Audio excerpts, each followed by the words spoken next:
ये स्टूडेंट्स, आज हम मैक्रो इकोनॉमिक्स का chapter 7 aggregate demand and aggregate supply करेंगे। सबसे पहले concept of aggregate demand. Aggregate demand होती क्या है? AD does not refer to the demand for any particular goods in the market. It refer to demand for all goods and services in the market. AD is often measured for the period of an accounting year. कि AD जो है एक accounting year की major की जाती है, so it is a flow concept. AD can be measured with reference to general price level in the economy and with reference to the level of income of the people. If AD is related to the general price level, we shall find negative relationship between price level and AD, so that AD curves slope downward. On the other hand, if AD is related to the level of income, we shall find positive relationship between income and AD, so that AD curve is slopes upward. At the level of 12th, we study AD only in relation to the level of income. कि हम जो है 12th standard के accordingly ही AD की study करेंगे और उसके accordingly जो है AD often only in relation to the level of income, so that AD rise as the level of income rise in the economy. इसलिए इकोनॉमी में जो है इनकम के राइज होने पर AD भी राइज हो जाएगी. AD is measured not as the sum total of physical quantities of the goods demanded in the economy. In fact, it is not possible to do so. AD is always measured in terms of total expenditure on the goods and services. AD is always expressed as what people wish to spend or what people plan to spend at different level of income. Never interpret AD as what people actually spend on the purchases of goods and services in the economy. Next, behavior of AD. AD के behavior को जो है हम AD schedule और AD curve के द्वारा करेंगे. ये देखिए AD schedule showing relationship between AD and Y. यहाँ पर ये आपकी Y है और ये आपकी AD है. जब Y 0 थी तो उस टाइम AD 30 थी. वाई मतलब इनकम. अगर इनकम ज़ीरो होगी तो उस टाइम भी हम डिमांड करेंगे, क्योंकि हमें सर्वाइवल के लिए, हमें जीवित रहने के लिए, जीवन निर्वाह के लिए कुछ न कुछ जो है वस्तुओं की ज़रूरत पड़ेगी ही. और जैसे ही वाई इनकम हमारी 0 से इंक्रीज़ होकर 20 हो जाती है, वैसे वैसे AD भी जो है वो 30 से 35 हो गई. और अब यहाँ पर जो है हमारी इनकम 20 से 40 हो गई, तो AD भी जो है 35 से 40 हो गई. जैसे जैसे इनकम इंक्रीज़ हो रही है वैसे वैसे AD भी इंक्रीज़ हो रही है. और ये वो लेवल है, इक्विलिब्रियम लेवल, जहाँ पर हमारी इनकम जो है वो AD के इक्वल आ रही है.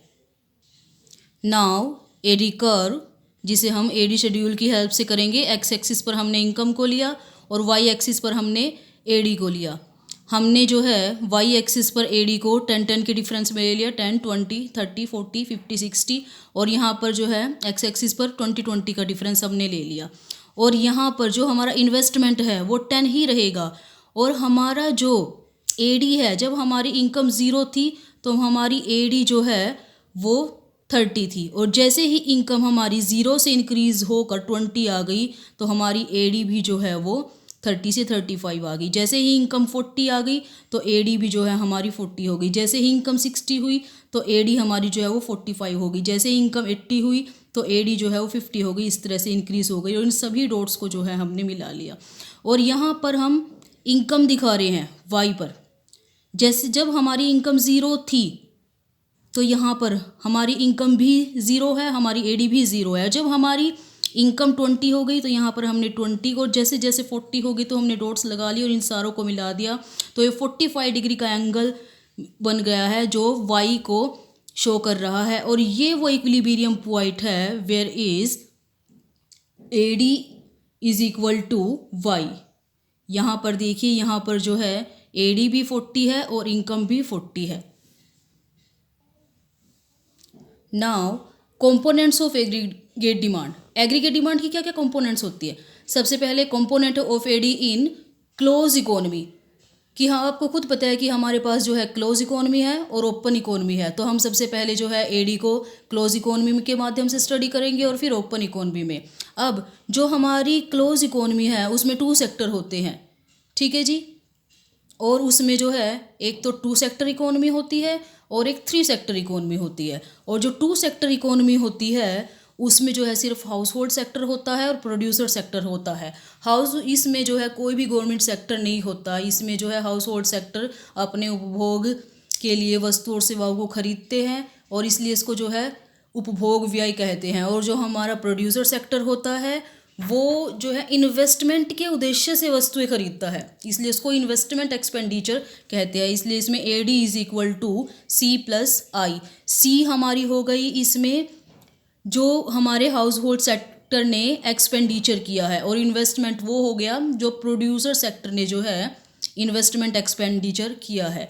और इसमें जो है अब हम करेंगे इसको AD को थ्री सेक्टर क्लोज इकोनॉमी। जो 3 सेक्टर क्लोज इकोनॉमी होती है उसमें हाउस होल्ड सेक्टर होता है, प्रोड्यूसर सेक्टर होता है और गवर्नमेंट सेक्टर होता है। अब हमें खुद पता है जो हाउस होल्ड सेक्टर होता है वो उपभोग के उद्देश्य से वस्तु और सेवाओं को खरीदता है, इसलिए उसको जो बोलते हैं हम कंजप्शन एक्सपेंडिचर। और जो प्रोड्यूसर सेक्टर होता है वो इन्वेस्टमेंट के उद्देश्य से वस्तुएं खरीदता है, उसको बोलते हैं इन्वेस्टमेंट एक्सपेंडिचर। और जो गवर्नमेंट सेक्टर होता है, गवर्नमेंट सेक्टर जो होता है वो कलेक्टिव कंजप्शन एक्सपेंडिचर करता है, मतलब कि वो सामूहिक उपभोग व्यय करता है। सामूहिक उपभोग व्यय क्या होता है? जो संपूर्ण समाज के आधार पर उपभोग व्यय होता है। इसलिए इसमें AD is equal to C+I+G। C जो हो गया वो हाउस होल्ड सेक्टर के द्वारा किया गया कंजप्शन एक्सपेंडिचर है, और I जो है वो प्रोड्यूसर सेक्टर द्वारा किए जाने वाला इन्वेस्टमेंट एक्सपेंडिचर है, और जो G है वो सरकारी व्यय है। Now component of AD in an open economy. अब देखिए ओपन इकोनॉमी में हमारे 4 ये ओपन इकोनॉमी, जो ओपन इकोनॉमी होती है उसमें 4 सेक्टर होते हैं, household sector, producer sector, government sector और rest of the world sector. अब हाउस होल्ड सेक्टर क्या करता है? हाउस होल्ड सेक्टर जो है कंजप्शन एक्सपेंडिचर करता है, प्रोड्यूसर सेक्टर इन्वेस्टमेंट एक्सपेंडिचर करता है, गवर्नमेंट सेक्टर जो होता है वो जो है कलेक्टिव एक्सपेंडिचर करता है, और जो हमारा X-M ये हो गया हमारा शुद्ध निर्यात, नेट एक्सपोर्ट। मतलब कि जो दूसरे देश शेष विश्व के साथ हम क्या करते हैं, उनके साथ हम एक्सपोर्ट भी करते हैं और इंपोर्ट भी करते हैं। तो इसमें हम क्या लेंगे, इसमें हम नेट एक्सपोर्ट लेंगे। नेट एक्सपोर्ट जो होगा वो X-M होगा। X यहाँ पर एक्सपोर्ट को बोलेंगे और M जो है यहाँ पर इंपोर्ट को बोलेंगे। नाउ कंसेप्ट ऑफ AS मतलब एग्रीगेट सप्लाई। अब सबसे पहले करेंगे हम कंसेप्ट एग्रीगेट सप्लाई का। एग्रीगेट सप्लाई की शॉर्ट फॉर्म हो गई AS। AS refer to aggregate production as planned by the producer during an accounting year. It implies the flow of goods and services in the economy during an accounting year. We know production of goods and services implies value addition and value addition implies income generation. Our knowledge of national income accounting tells us that value added and income generated are identical to each other. Accordingly, AS flow of income in the economy during an accounting year. AS and Y therefore can be treated as identical to each other, कि हम AS और Y को जो है एक दूसरे के स्थान पर यूज़ कर सकते हैं। मतलब कि AS को ही जो है हम Y बोलेंगे, मतलब कि AS को ही जो है हम इनकम बोलेंगे। ये देखिए AS शेड्यूल, AS में हमने Y, सबसे पहले Y को लिया हमने जो हमने पहले टेबल में की थी, AD वाले शेड्यूल में की थी, सेम वही हमने Y ले ली। और AS जो है वो बिल्कुल हमने डेफिनेशन में किया, कंसेप्ट में किया कि AS और जो है Y को हम एक दूसरे के आइडेंटिकल में यूज़ कर सकते हैं, इसलिए जो Y होगा वही हमारा AS होगा, और इसकी हेल्प से ही हम डायग्राम बना सकते हैं। ये देखिए X एक्सिस पर हमने इनकम को ले लिया और Y एक्सिस पर हमने AS को ले लिया। बात वही है, जो हम X एक्सिस पर ले रहे हैं हम उसको ही Y एक्सिस पर ले रहे हैं, और हमने जो है इनको डॉट्स बनाकर ये 45 डिग्री के एंगल की तरह जो है ये हमारी AS बन जाएगी। ये स्टूडेंट्स हमारा नेक्स्ट टॉपिक है कंजप्शन फंक्शन। कंजप्शन फंक्शन क्या होता है? Household consumption expenditure C is an important component of aggregate demand in the economy. It is directly related to the level of income. Higher Y leads to higher C and vice versa. मतलब कि जो house hold consumption expenditure होगा, जिसको हम सी बोलते हैं, वो हमारी इकोनॉमी का एक बहुत ही महत्वपूर्ण तत्व है, जो हमारी इकोनॉमी की एग्रीगेट डिमांड का. और जैसे ही हमारी इनकम ज़्यादा होगी तो हमारा जो है सी, हमारा कंजप्शन भी ज़्यादा होगा. The functional relationship between C and Y is called consumption function. मतलब कि हमारी इनकम और हमारे कंजप्शन में जो फंक्शनल रिलेशनशिप है उनको हम कंजप्शन फंक्शन बोलेंगे. Now consumption function tabular presentation. ये देखिए, जब हमारी इनकम ज़ीरो थी तो हमारा जो है कंजप्शन वो 20 था. ये हम पहले भी बता चुके हैं, क्योंकि चाहे हमारी इनकम ज़ीरो हो जाए लेकिन जो है हम कंजप्शन कुछ ना कुछ ज़रूर करेंगे. जैसे ही वाई से इंक्रीज़ होकर 50 हो गया, वैसे कंजप्शन भी जो है वो 20 से इंक्रीज़ होकर 60 हो गया. और जैसे ही हमारी इनकम 50 से इंक्रीज़ होकर 100 हो गई, अब हमारा जो कंजप्शन है वो 60 से इंक्रीज़ होकर 100 हो गया. मतलब कि दोनों में जो है डायरेक्ट रिलेशनशिप है. जैसे जैसे वाई इंक्रीज़ हो रही है वैसे वैसे हमारा कंजप्शन भी इंक्रीज़ हो रहा है. इसको हम ये टेबल था और अब हम डायग्राम करेंगे. ये स्टूडेंट्स, हमने एक्स एक्सिस पर इनकम को ले लिया और वाई एक्सिस पर जो है हमने सी को ले लिया. और जो हमने टेबल बनाया है हम उसकी हेल्प से डायग्राम बनाएंगे. हमने जो है इनकम को 50, 0, 50, 100 और 150, 50-50 का जो है इसमें डिफरेंस दिखा दिया. और हमने जो है हमने वाई एक्सिस पर जो है 20-20 का डिफरेंस ले लिया. 20-20 का डिफरेंस लेते हुए जो है हम 160 तक पहुंच गए.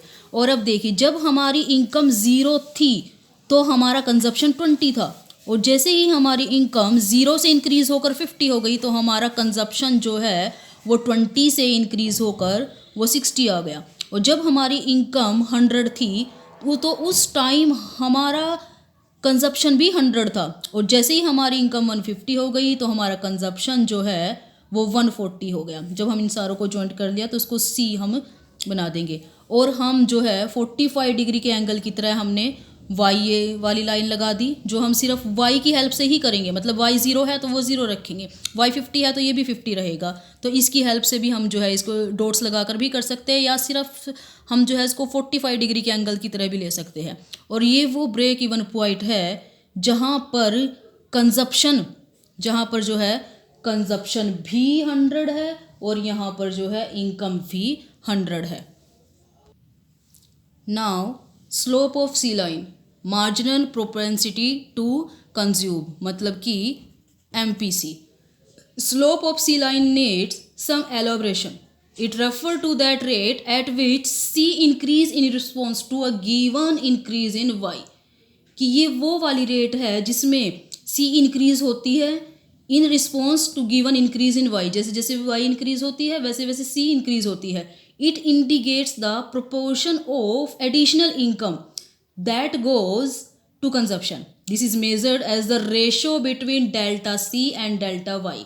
कि जो हमारी MPC है, जो हमारी मार्जिनल प्रोपेंसिटी टू कंज्यूम है, वो डेल्टा सी और डेल्टा वाई की रेशो है. मतलब कि delta C upon Y delta Y. This is known as marginal propensity to consume. इसको जो है हम फिगर की हेल्प से करेंगे. ये देखिए स्टूडेंट्स, हमने एक्स एक्सिस पर इनकम को ले लिया और वाई एक्सिस पर हमने सी को ले लिया. और हमने ये इसमें वही टेबल लिया है जो हमने कंजप्शन फंक्शन में लिया है, 50, 100, 150.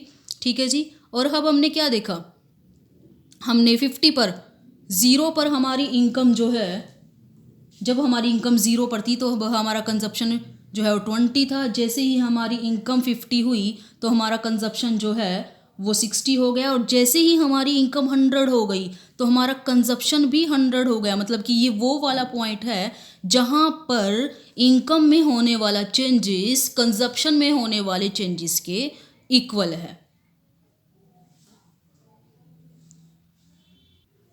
ये students, APC and MPC are different concept. हमने ये बात ध्यान रखनी है कि जो APC होती है और MPC होती है वो अलग अलग चीज़ें होती हैं. APC का फॉर्मूला होता है C अपॉन वाई और MPC का फॉर्मूला होता है delta C upon delta Y. मतलब कि कंजप्शन में होने वाले परिवर्तन को, चेंजेस को हम वाई में होने वाले चेंजेस से डिवाइड करेंगे. ये स्टूडेंट्स, हमारा नेक्स्ट कंसेप्ट है सेविंग फंक्शन। पीछे हमने जो है कंजप्शन फंक्शन किया था, अब करेंगे saving function. Income is either consume और सेव्ड, कि हम लोग एक बात को मानते हैं कि इनकम को हम या तो कंज्यूम कर सकते हैं या उसको सेव कर सकते हैं। So that Y is equal to C plus S, मतलब कि इनकम जो है वो Y is equal to C plus S. जो हमारी इनकम होती है वो उपभोग और बचत दोनों को प्लस करके निकलती है। ठीक है जी। The functional relationship between S and Y, कि वाई और एस के बीच में जो फंक्शनल रिलेशनशिप होते हैं उसको हम सेविंग फंक्शन बोलते हैं। ये स्टूडेंट, इसको हम इस टेबल की हेल्प से कर सकते हैं। ये हमारी वाई है और यहाँ पर जो है सी है। ये तो हमारे पिछले वाला टेबल ही है जिसमें हम वाई हमारी इंक्रीज़ हो रही है और कंजप्शन इंक्रीज़ हो रहा है। तो हमारी एस कैसे निकलेगी, तो सेविंग कैसे निकलेगी? Saving is equal to Y minus C, मतलब कि इनकम में से हम कंजप्शन को माइनस करेंगे तो हमारे पास एस आ जाएगा। जैसे ये हमारी, ये तो इनकम है और ये हमारा ऊपर कंजप्शन दिया हुआ था, तो ज़ीरो में से हमने सबसे पहले 20 को माइनस किया, -20 हमारी सेविंग आ गई और यहाँ पर -10 आ गई, यहाँ पर 0 और यहाँ पर +10। ये स्टूडेंट, सेविंग फंक्शन को हम इस डायग्राम की हेल्प से दिखा सकते हैं। अब हमको पता है कि सेविंग जो है हमारी माइनस में चली जाएगी, सेविंग माइनस में चली जाएगी, क्योंकि अगर बाय चांस हमारी इनकम 0 हो गई तो हम क्या करेंगे, तो हम सेविंग को बिल्कुल नेगेटिव हो जाएगी हमारी, मतलब कि जो हमने जमा पूंजी कर रखी है हमने उसको निकालना शुरू कर देंगे। लेकिन स्टूडेंट्स, ये बात जो है याद रखने वाली है, हमारा कंजप्शन कभी भी माइनस में नहीं जाएगा, क्योंकि हमारी इनकम चाहे 0 हो जाएगी लेकिन कंजप्शन हम कुछ ना कुछ करेंगे। यहाँ पर ये देखिए जो है इसमें माइनस पर जा रही है, -10 -20, और हमने जो है उस टेबल की हेल्प से सबसे पहले हमारे पास जो है जब हमारी इनकम 0 थी तो हमारी जो सेविंग, अब देखिए जब 0 है इनकम तो हमारी सेविंग जो है वो -20 है, और जैसे ही हमारी इनकम 0 से 50 हुई तो हमारी सेविंग जो है वो -10 हो गई, मतलब से थोड़ा फ़र्क पड़ा है। और जैसे ही हमारी इनकम 0 हुई तो हमारी सेविंग भी 0 हो गई, क्योंकि 0 इनकम पर 0 सेविंग होती है। लेकिन जैसे ही हमारी इनकम इंक्रीज़ हुई तो उसके बाद जो है हमारी सेविंग भी थोड़ी सी इंक्रीज़ हो गई, और इन डॉट्स को हम मिला देंगे तो ये हमारा है गया सेविंग फंक्शन। ये स्टूडेंट्स, हमारा नेक्स्ट टॉपिक है स्लोप ऑफ एक्स फंक्शन, मतलब कि एस फंक्शन का स्लोप कहाँ पर जा रहा है। Slope of S line refers to that rate at which s increase in response to a given increase in y. It indicates that proportion of additional income that goes to saving. It is measured as the ratio between delta s and delta y. ठीक है जी, that is called marginal propensity to save। कि ये जो है delta S, मतलब कि saving में होने वाले चेंजेस को वाई में होने वाले चेंजेस से हम रेशो कर देंगे, उससे डिवाइड कर देंगे तो है हमारे पास एमपीएस आ जाएगा, मार्जिनल प्रोपेंसिटी टू सेव। और इसको जो है हम इस डायग्राम की हेल्प से कंप्लीट कर सकते हैं।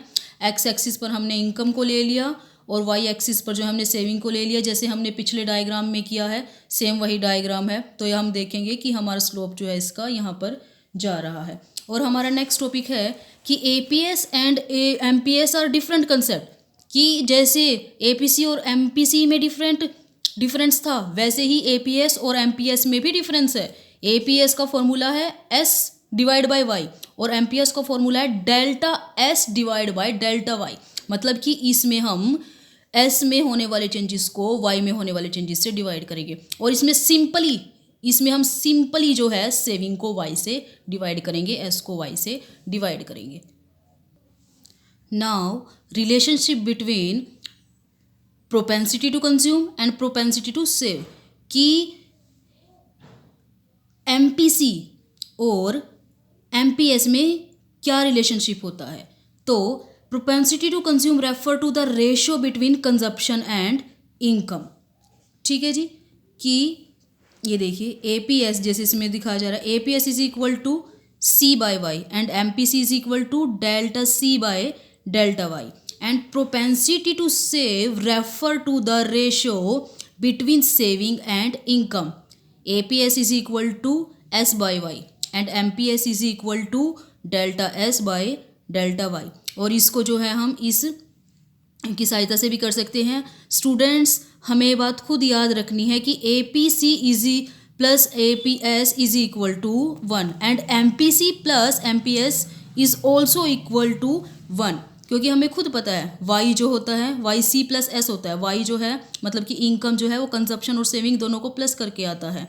And APC plus APS is equal to C plus Y plus SYY. तो इसमें हमने क्या किया, Y को इसमें LCM ले लिया and C plus Y and Y divide by Y is equal to 1. So APC plus APS is equal to 1. ये students delta Y is equal to delta C plus delta S, मतलब कि Y में होने वाला changes is equal to consumption में होने वाला changes plus saving में होने वाला चेंजेस. MPS प्लस MPC अब इज इक्वल टू, इसको हम एज यही इनको फॉर्मूला लगा देंगे. डेल्टा C का फॉर्मूला यहाँ पर लग जाएगा delta C bye delta Y plus delta S bye delta Y. तो यहाँ पर जो है हमने डेल्टा Y को LCM ले लिया, delta C plus delta S is equal to delta Y by delta Y. जब हमने इन दोनों को कट कर दिया तो हमारे पास 1 आ जाएगा. So MPC plus MPS is equal to 1.